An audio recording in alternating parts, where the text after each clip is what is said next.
Okay, let's dance.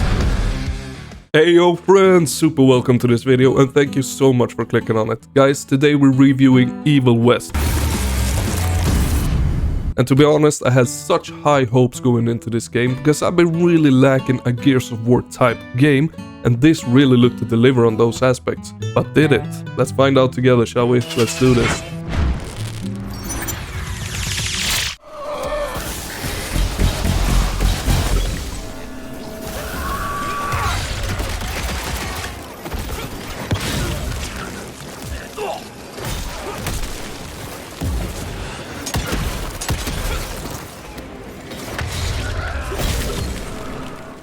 So Evil West, from the developer Flying Wild Hog, takes place in the Wild West, ravaged by vampires and other deadly supernatural creatures.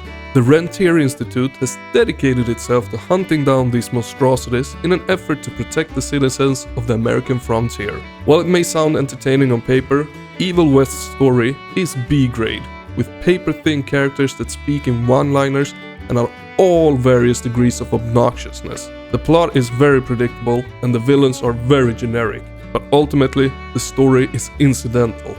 Evil West's weak narrative doesn't hold it back because the core gameplay is such a good time. And I'm not kidding when I'm saying this, players can safely ignore the narrative and the story completely. It won't affect the enjoyment of the overall game, because the gameplay is so good and fun. Basically, Evil West gameplay is what happens if Doomfist from Overwatch spent his time killing vampires in the Wild West. Combat in Evil West primarily revolves around Jesse's gauntlet, but he has plenty of other helpful tools at his disposal as well. Jesse's arsenal of vampire killing weaponry grows as the game goes on, which in turn adds more depth to the combat encounters and gives players endless options when it comes to killing the monsters. In the later stages of the game, players can string together incredible combos by utilizing a mix of Jesse's gauntlet attacks with shots from his revolver, shotgun, rifle and various other weapons he gets his hands on. Evil West also has the occasional puzzle to solve and collectible to find. Puzzles in the game are about as generic as they come, but they still do a good job of breaking up the action and giving player more variety in the minute-to-minute gameplay. The overall game is extremely linear and doesn't let players stray off the intended path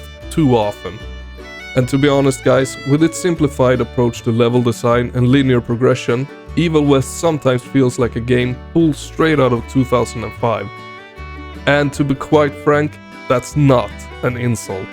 I have been missing this simplified type of games, since all games are so open world and big and everything is just massive nowadays. This was a fresh breeze. Evil West has no loot boxes or season passes. It doesn't bog the experience down with tedious side content or superfluous online features. It delivers a straightforward action-adventure game that lets players kill monsters as a cowboy vampire hunter in the Wild West.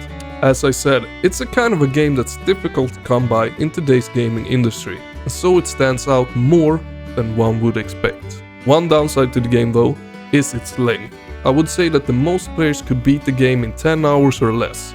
But it does offer different difficulty settings and a new game plus for replayability. However, that is not for me. I rarely play a game twice if it doesn't offer a completely different experience the second time around.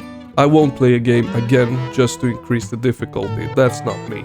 Let me know in the comments, would you do that? So all in all, Evil West's poor narrative and short length make it somewhat difficult to justify the $60 price tag, regardless of how much fun the core combat is. Even so, those yearning for a no-nonsense action game with old-school sensibilities may still want to take the plunge, and if they aren't bothered by the short length, they are unlikely to walk away disappointed. Guys, before you get this game and play it, don't miss these awesome videos.